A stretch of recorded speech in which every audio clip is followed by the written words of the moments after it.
Good afternoon and welcome to Bescot Station on the outskirts of Walsall. This video today has been inspired by the visit of GeoWizard, who visited during his No Roads mission across Birmingham.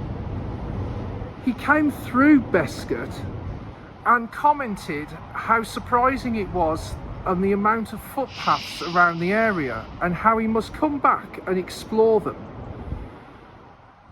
No such video has ever appeared, so I'm taking the opportunity today to have a look around for myself.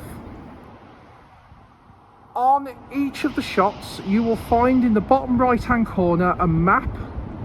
The pink line shows all of the footpaths, and the little yellow dot indicates where I'm standing for each shot, in case you want to come back and explore for yourself. I can remember as a child coming here to Bescot and walking around the sidings. It's amazing that you still find gates that open and allow you access down into these areas. I doubt you can get on the railway tracks anymore and walk through the sidings. However, it is interesting. If I pan just to here, I can kind of see where those old paths used to go.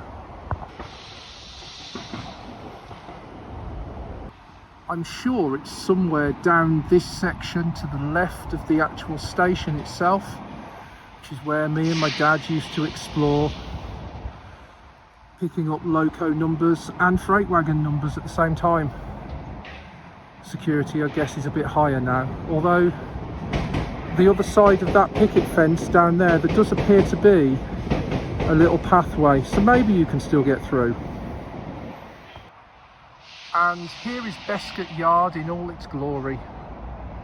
Multiple sidings, a lot emptier than I remember it back 20-25 years ago, but good to see that it's still being used to some extent.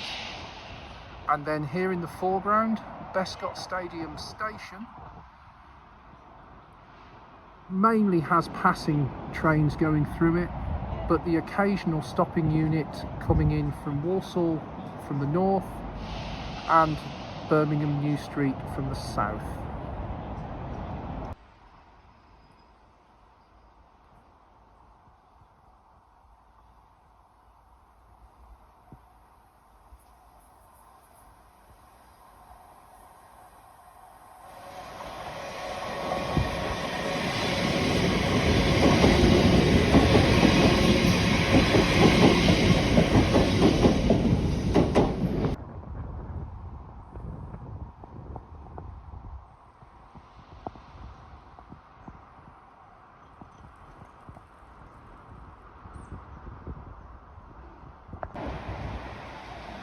That's enough of the station itself. Let's go and explore the footpaths.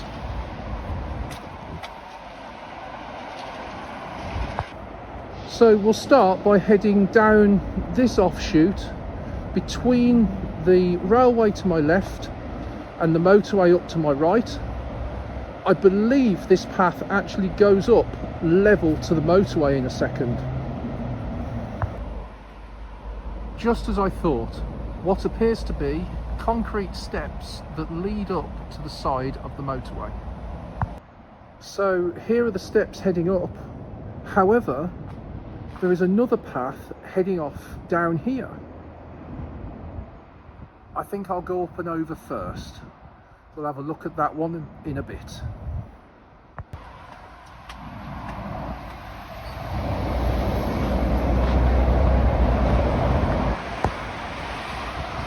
Here you go, right next to the motorway.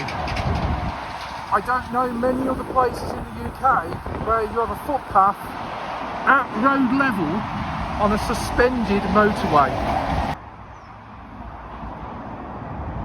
Just to give you an idea of how far we've come up from the station and the yard to where we are now.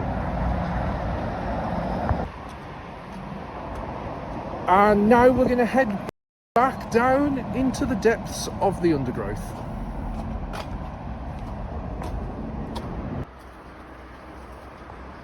This is certainly quite overgrown. Nothing compared to what GeoWizard has to bushwhack through sometimes, but certainly not the easiest. Oh, another bridge. I wonder why this one has to have a cage over it, yet the one by the motorway is just a wall separating me from the traffic. So now we are over the bridge. There are 3 different routes to take. I can stay on this side and head down there. I can head across this little bridge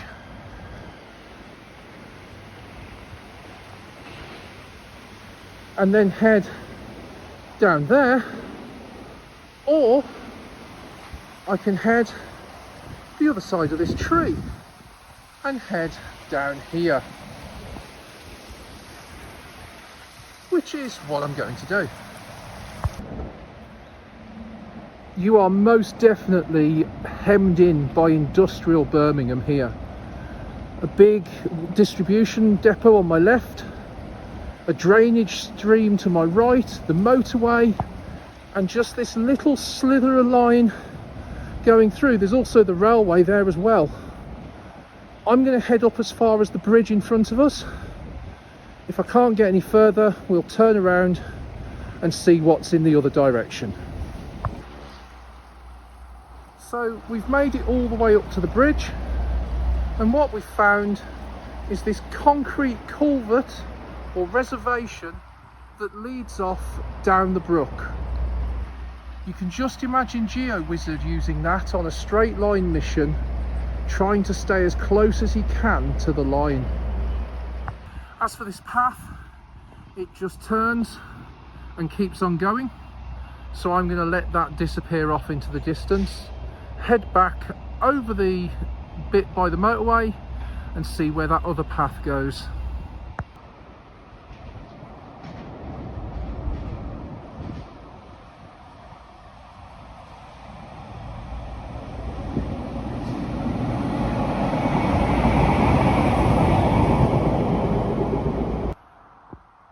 So here is the other end of that central reservation concrete block thing that we saw up near the bridge. Just imagine GeoWizard having balanced all the way along it down to this end and then found that he was going swimming. It would have made for YouTube comedy, probably YouTube gold, but there and then in the moment I wouldn't have fancied it. Let's be grateful he kept his feet dry. Right, now let's go and explore this side of the railway before we head back over the bridge. If you thought the path down the one side of the warehouse seemed to stretch on forever, this one certainly does. I've now come round the other side of the distribution depot, and I'm going to walk down as far as I can get towards the Wednesbury end of Bescot. There does also appear to be, on my left hand side, a path on the other side of the stream. However, I'm not sure how you get to that one. I've now made it as far as you can go at the other end of the warehouse. You can just see the motorway in the distance. This brook babbles away peacefully into the suburbs of Walsall. It has to be said, this is a rather nice spot. It's rather a long walk from where we started, but it's rather a nice spot to remember for a picnic maybe with the family. Right, so we've made it back down to where we discovered that path before, so we're now going to head off up that way.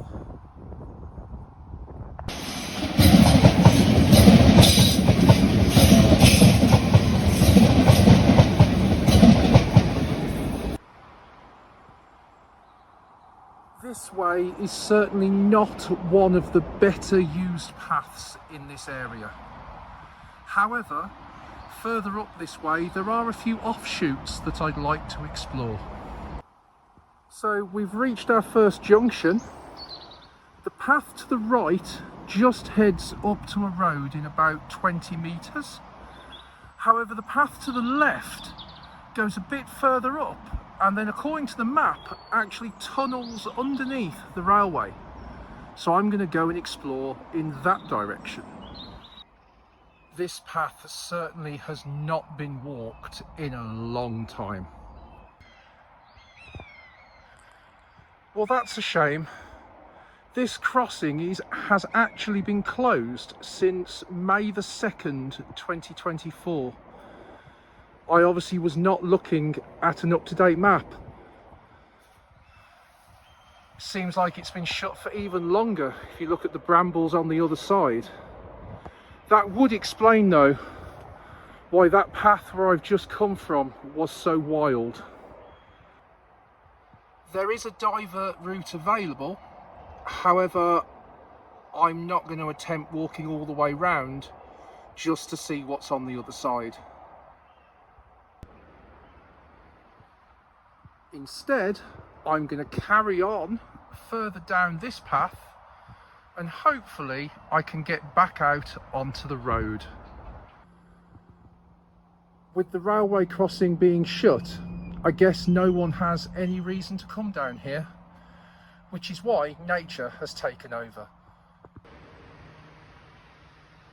Well, we finally made it to the road, so I'm now going to turn right, which should bring me back to the other spur of the footpath that we saw earlier. There's the other path leading me back towards the station. This one looks far more walked than the one I've just been down.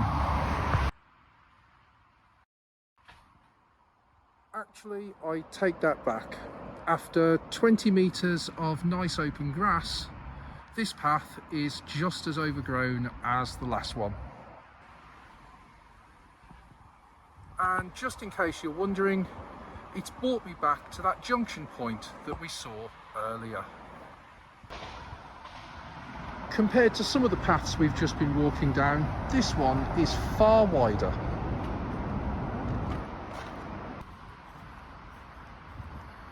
This certainly is a rather pleasant path, this one.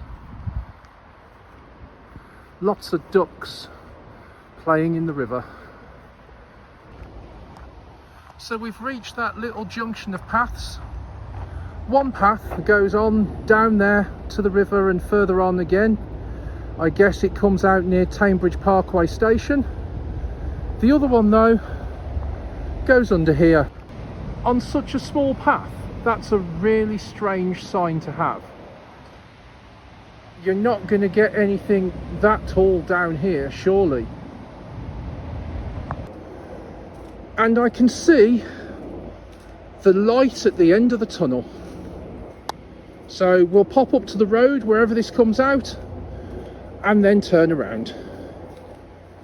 Well, we've come out on the road. It's a less than inspiring entrance when you look back.